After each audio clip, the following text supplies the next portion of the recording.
Les petits détails des plus grands films, bienvenue dans Avez-vous remarqué 2 ans après avoir vu Autobots et Decepticons utiliser notre Terre comme ring de boxe, les célèbres robots ont remis ça dans Transformers 2, La Revanche.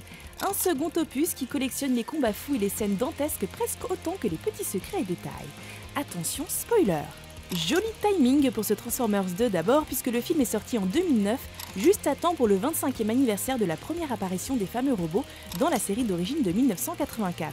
Ce n'est pas le seul clin d'œil à l'histoire de la franchise, puisqu'on peut entendre le son de transformation issu de cette même série dans la scène où les Microcons fusionnent pour créer Ridman ici, quand les derniers mots de Megatron dans le film sont « ce n'est pas fini », reprenant à l'identique ces dernières paroles de la série Transformers Robots in Disguise, diffusée en 2000. Lors de la bataille finale, on peut apercevoir un bref instant le robot Shockwave sur un journal qui vole ici, annonçant sa future apparition dans Transformers 3. Et les fans auront sans doute souri lorsque le Decepticon Willy se prend la roue dans un piège à souris, petit clin d'œil au robot Rattrape, dont il est inspiré, un personnage qui se change justement en rat.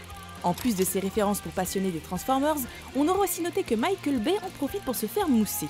Dans la chambre d'université de Sam se trouve un poster de son Bad Boys 2, le cargo transportant les Constructicons se nomme le BIOS, et lors de la soirée à l'université, on voit Sam devant un gâteau arborant les lettres PSIU, clin d'œil à la fraternité dans laquelle était Michael Bay pendant ses études. Et ce n'est pas tout, puisque tout comme dans le premier Transformers, on peut de nouveau apercevoir le chien de Michaela, qui n'est autre que le propre toutou du réalisateur. On a également remarqué que le général Morshower tient son nom directement de l'acteur qui l'interprète, Glenn Morshower, que le génial Bumblebee ne prononce pas un seul mot de tout le film, ou que ce Transformers La Revanche s'amuse bien à référencer la pop culture. Jugez plutôt. L'arrivée d'Optimus Prime en parachute bardé du logo des Autobots ici nous aura fait penser à James Bond et son parachute du Royaume-Uni dans L'espion qui m'aimait. Bumblebee essaye de prévenir Sam de la dangereuse Alice avec la musique des Dents de la Mer, et le Decepticon ici porte l'inscription T-1000 sur son bras droit, clin d'œil au méchant de Terminator 2. Encore plus fou lors du combat final, quand Optimus Prime récupère les pièces de Jetfire, on peut apercevoir parmi celles-ci une pièce ressemblant à R2-D2, une petite blague d'ILM responsable également des effets spéciaux de Star Wars. Enfin, en parlant d'effets spéciaux, on a pu compter que l'imposant personnage de Devastator est composé de 52 632 pièces qui, si elles étaient mises bout à bout, atteindraient plus de 22 km de long.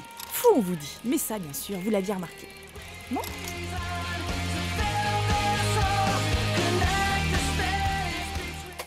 Retrouvez ce film à regarder chez vous sur notre nouvelle application Allocinéum, disponible sur smartphone et tablette.